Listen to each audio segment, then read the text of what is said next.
When new projects launch, there tends to be a great big hurry to get content live and ads running as quickly as possible. Decision makers want to see stuff happening. They want to see signs of early progress. The trouble is that all this stuff that's designed largely to increase the reach of the brand and drive more traffic and exposure, it's there largely to feed into something else. So if that something else isn't set up correctly, then you're only ever going to see a fraction of the return for each pound spent, for each hour invested. You're only ever going to see a fraction of the return that you should.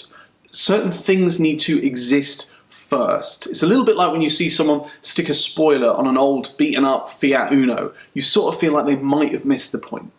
So some common examples that we see online, key foundations that need to be laid first include the brand identity and a lack of a really coherent sort of visual identity, poor design and user experience, lack of conversion optimization, etc.,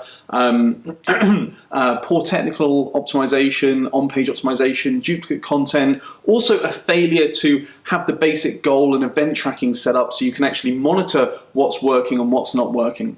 Now, if these foundations aren't laid first, then you can forget your content, your social media, your press releases, all of those things designed to increase exposure and sort of fill the top of the funnel, because it isn't going to produce the results at the bottom of the funnel. Certain other things need to exist first. Now that's a lot easier said than done, because of course these decision makers by their very nature, they're impatient. They want to see stuff happening yesterday.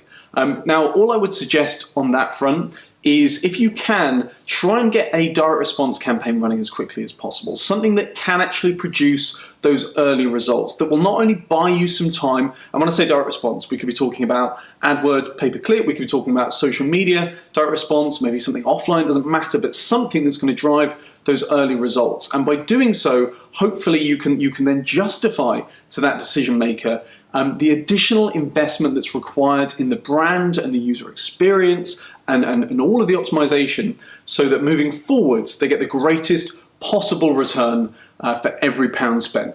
See you next time.